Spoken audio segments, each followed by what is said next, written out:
Con su venia, señora presidenta, señoras senadoras, señores senadores, el pasado 10 de febrero se publicó en el Diario Oficial de la Federación el decreto por el que se reforman, adicionan y derogan diversas disposiciones de la Constitución Política de los Estados Unidos mexicanos en materia político-electoral. Al reformarse la Constitución en el artículo 21, en el artículo 73, fracción 21, inciso A, el Congreso debe expedir una ley de carácter general en materia de delitos electorales, la cual, junto a las leyes generales de secuestro y de trata de personas, vendrá a ser el tercer ordenamiento de carácter general que contiene tipos penales por excepción y mandato de la propia Constitución. Con base en dicho decreto, el Congreso de la Unión cuenta con facultades para legislar a través de leyes generales sobre delitos electorales. En ese sentido, el artículo segundo transitorio mandata al Congreso a expedir una ley en materia de delitos electorales que establezca los tipos penales, sus sanciones, la distribución de competencias y las formas de coordinación entre la Federación y las entidades federativas, a más tardar, dice el mandato, el 30 de abril de 2014. Es decir, hoy en esta sesión estamos cumpliendo en tiempo y en forma. Como podemos observar, estamos frente a una reforma política que modificó sustancialmente el desarrollo de los procesos electorales en nuestro país. Es un cambio radical en el modelo de organización electoral de los últimos 20 años y que impacta de manera directa no solo en la forma y los procedimientos electorales, sino en el propio procedimiento penal electoral. Este dictamen expide una ley general de delitos electorales que habían sido apartados de las respectivas reformas electorales de los años 2007, 2008 y 2009.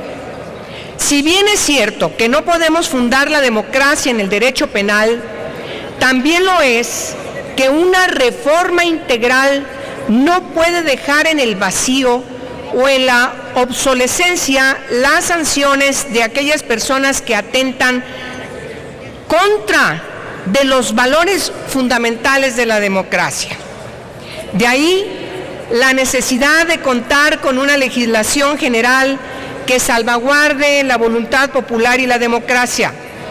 No hay que olvidar, señoras y señores, que México lamentablemente es un país que cuenta con un largo historial de elecciones cuestionadas y con presunciones de fraudes electorales.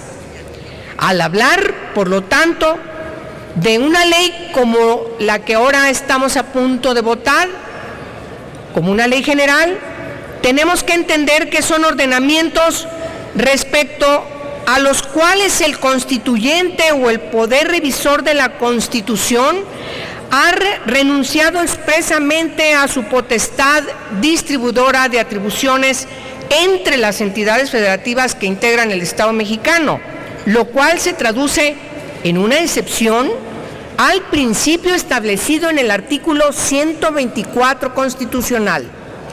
Además, estas leyes no son emitidas motu proprio por el Congreso de la Unión, sino que tienen su origen en cláusulas constitucionales que obligan a éste a dictarlas, de manera que una vez promulgadas y publicadas, deberán ser aplicadas por las autoridades federales, locales, del Distrito Federal y municipales.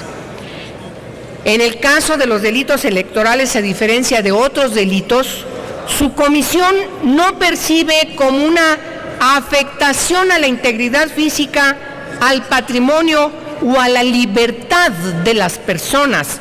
Sin embargo, el ámbito de afectación es igual de reprochable porque se afecta no solo a la democracia, sino el derecho de las y los ciudadanos para elegir libremente a sus gobernantes y representantes. En la actualidad, parte de los delitos electorales no responden a las condiciones con las que actualmente se desarrollan los comicios en el país. Tan solo en las elecciones del 2012, el proceso federal fue inédito por el carácter concurrente que tuvo en 15 elecciones locales. De ahí la importancia de aprobar el presente dictamen para actualizar los tipos penales, los cuales, insistimos, suman ya 17 años sin modificarse. Es decir, que en todos estos años el título 24 del Código Penal Federal no sufrió reformas. Por cierto, hoy tiene que ser necesariamente derogado. En la actualidad, varias de las conductas ahí descritas son obsoletas, requieren, por lo tanto, de actualización, y ese es el sentido fundamental del dictamen que hoy vamos a votar. Por todo lo anterior, el voto nuestro, como ya ha sido expresado por mis colegas de mi grupo parlamentario, será votar a favor del presente dictamen. Sin embargo, insistiremos en incluir como conductas típicas aquellas que tienen que ver con sancionar no solo a servidores públicos, sino a aquellos líderes sindicales que obliguen a sus agremiados a votar a favor o en contra de determinado candidato, y no menos importante, sancionar la utilización de aquellos recursos económicos en la creación de estructuras paralelas de financiamiento o de personas morales. En ese sentido, anticipo que reservaré 3 artículos de este dictamen. Es cuanto y muchísimas gracias por su atención. Gracias, senadora.